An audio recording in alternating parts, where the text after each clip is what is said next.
Hello everyone, मैं यक्ष सेठ आप सबका स्वागत करता हूं।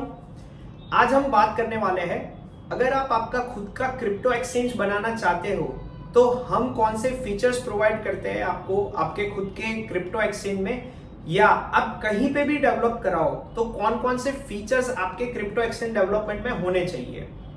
तो आशा करता हूं आप सबकी दिवाली अच्छी रही होगी, दिवाली अच्छे से सेलिब्रेट किया होगा। आप सबको बिलेटेड हैप्पी दिवाली। और ये वीडियो शुरू करने से पहले अगर आपने चैनल सब्सक्राइब नहीं किया तो सब्सक्राइब कर लो, और हमारा एक व्हाट्सएप कम्युनिटी ग्रुप है, अगर आपको लेटेस्ट अपडेट्स चाहिए तो वो ज्वाइन कर लो। बिना टाइम वेस्ट किए शुरू करते हैं आज का वीडियो।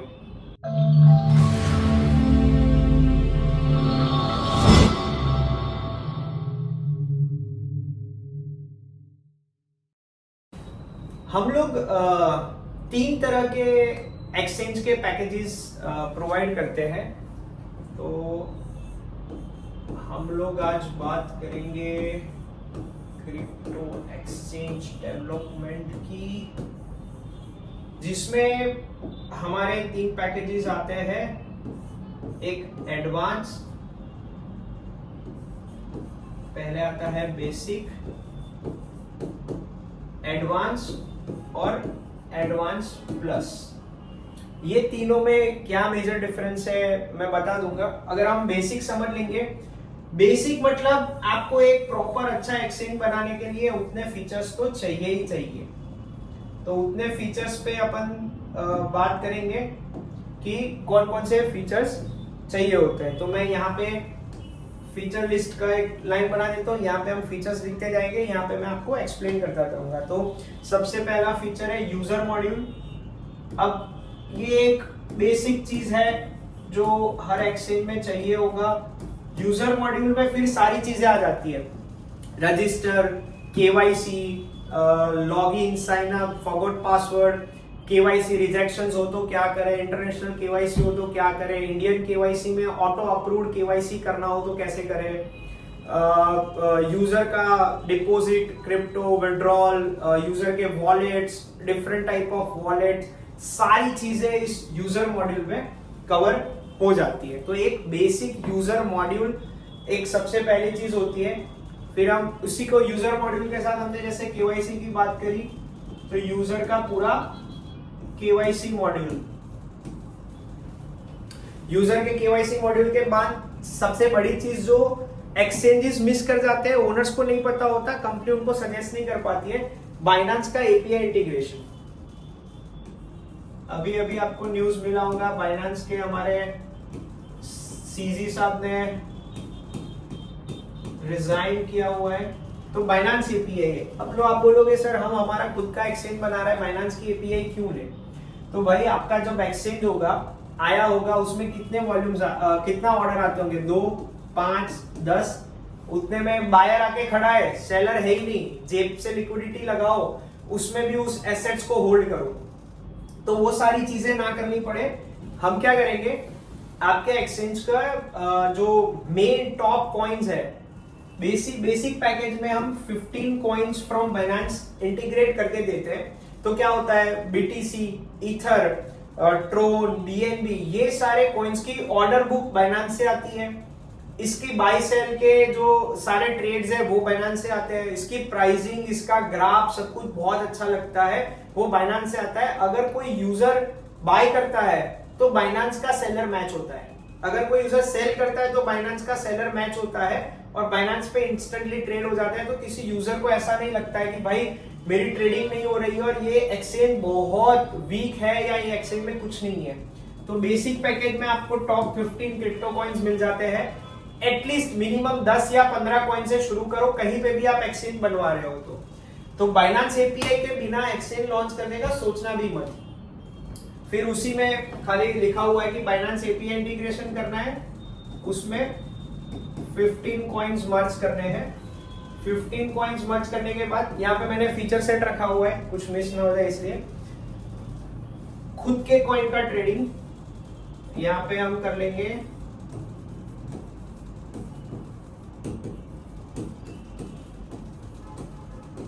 अब बाइनेंस से हो गया, सारी चीजें हो गई। अब आपके कॉइन का ट्रेडिंग के लिए तो कुछ करना पड़ेगा, तो आप में मेनली जो बेसिक है उसमें दो ट्रेडिंग फैसिलिटीज आ जाती है। स्पॉट ट्रेडिंग में लिमिट एंड मार्केट। अब जो क्रिप्टो एक्सचेंज यूज करते हैं उनको पता ही है, लिमिट मतलब आप ऑर्डर बुक क्रिएट कर सकते हो, जो बेसिक चाहिए ही होगा ऑर्डर बुक बनाने के लिए। और मार्केट मतलब जो रेट चल रहा है उस पे आपको बेचना हो तो आप मार्केट में इसको सेल कर सकते हो। तो आपका जो खुद का कॉइन का ट्रेडिंग है वो यहाँ पे हो गया। खुद के कॉइन के ट्रेडिंग में आप मेकर टेकर फीस सेट कर सकते हो। मेकर टेकर फीस कितनी रखनी है, मेकर टेकर आपको एडमिन में दिखेगा, आप डायनामिकली इसको सेट कर, तो आप दूसरे कॉइन्स को भी लिस्ट कर पाओगे। आपने XYZ नाम का कॉइन ले लिया, उसको बोला भाई $5000 लगेंगे मेरे एक्सचेंज के लिस्टिंग पे। आपको पता है ना बाहर के कॉइन्स कितना पैसा, बाहर के एक्सचेंजेस कितना पैसा ले लेते हैं, तो उसी हिसाब से आप $5000 में उनको आपका जो यूजर बेस है वो प्रोवाइड करो, उसके साथ साथ उनको फैसिलिटी दो, मार्केटिंग एफर्ट्स लाके दो, सारी चीजें दो, तो ये 5000 का वर्थ मिलेगा। उससे जो कस्टमर बेस आएगा वो कस्टमर बेस आपके एक्सचेंज में आएगा, वो एक्सचेंज को ग्रो करेगा, उसको दूसरे बेनिफिट्स दो, वो दूसरे बेनिफिट्स के बेसिस पे आपका एक्सचेंज ग्रो करेगा। तो नए कॉइन्स को ऐड करने वाली फंक्शनलिटी होना बहुत जरूरी है। उसके बाद जैसे हमने खुद के कॉइन के ट्रेड में बात करी, एक मार्केट ऑर्डर हो गया, एक लिमिट ऑर्डर हो गया, मार्केट और लिमिट, उसके बाद spot trading, limit, market, options, order book. अब यहाँ पे है ना ऑर्डर बुक क्रिएशन और ऑर्डर बुक को कैसे दिखाना है वो बहुत जरूरी है। हम लोग ऑर्डर बुक को कैसे शोकेस कर सकते हैं, आपकी एक प्रॉपर ऑर्डर बुक बननी चाहिए। उस ऑर्डर बुक के बेसिस पे यूजर्स ट्रेड कैसे करना है, क्या करना है, वो सब डिसीजंस लेते हैं। यहाँ पे शिफ्ट हो जाते हैं फीचर्स के लिस्ट डाउन करने के लिए। ऑर्डर बुक हिस्ट्री नहीं लिखना है, कस्टमर सपोर्ट। अब आपको एक पूरा एडमिन में फैसिलिटी होगी कि आप कस्टमर सपोर्ट प्रोवाइड कर पाओ। यूजर्स ऐप में से ही उसको लिख पाएंगे कि हमें ये दिक्कत हो रही है, आप ऐप आपके एडमिन पैनल से रिप्लाई कर पाओगे। किसी को कोई ट्रेड फंसा हुआ है, कुछ हुआ है। Custodial to master wallet fund transfer, अब ये जिसको हम C2M बोलते हैं, कस्टोडियल टू मास्टर। अब ये वर्ड समझने जैसा है, कस्टोडियल। देखो दो प्रकार के Web3 वॉलेट्स होते हैं, custodial wallet and non custodial wallet. जो हमारी कस्टडी लेता है उसको कस्टोडियल वॉलेट बोलते हैं। सेंट्रलाइज एक्सचेंज यूजर की कस्टडी अपने पास रखता है, तो सेंट्रलाइज एक्सचेंज के पास कस्टोडियल वॉलेट होते हैं। और एक होता है नॉन कस्टोडियल वॉलेट्स, मतलब मेटामास्क ट्रस्ट वॉलेट, जिसकी कस्टडी आप ही के पास है, किसी ने कस्टडी लेके नहीं रखी है। तो एक्सचेंज में हर एक यूजर को एक यूनिक वॉलेट एड्रेस अलोकेट होता है जिसको कस्टोडियल वॉलेट कहा जाता है।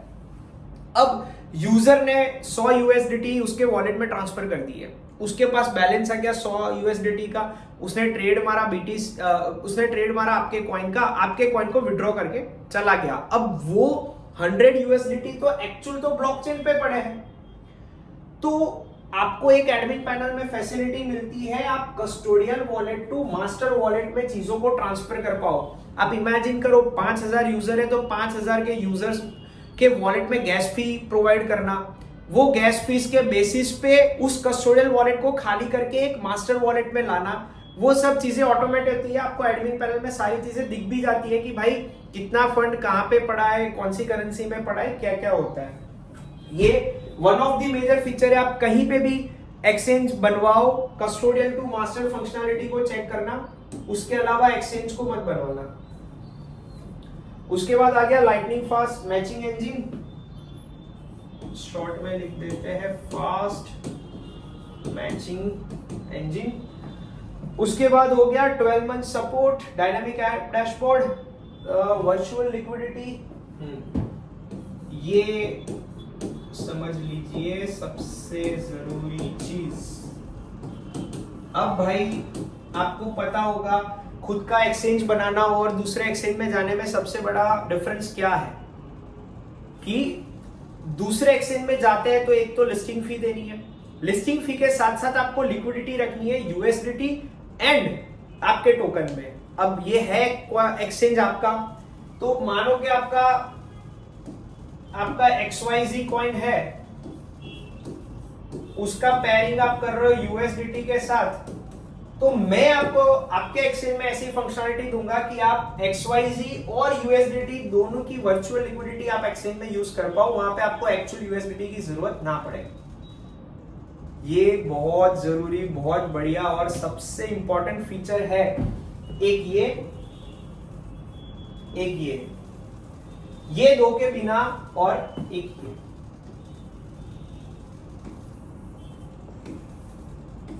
ये तीन चीजों के बिना आपका एक्सचेंज अधूरा है, आपका एक्सचेंज ही नहीं है, जो पता नहीं होता लोगों को। इसके अलावा फिर ये हो गया, ये सब बेसिक्स में आ जाता है, पर ये तीन चीजों के बिना आप आपके एक्सचेंज को प्रोसीड ही ना करें, सब प्रॉपरली चेक करें। ये जितनी भी चीजें मैंने आपको बताई, ये मेरे वहां पे अगर आप एक्सचेंज डेवलप कर रहे हो तो ये बेसिक फंक्शनलिटी में आता है।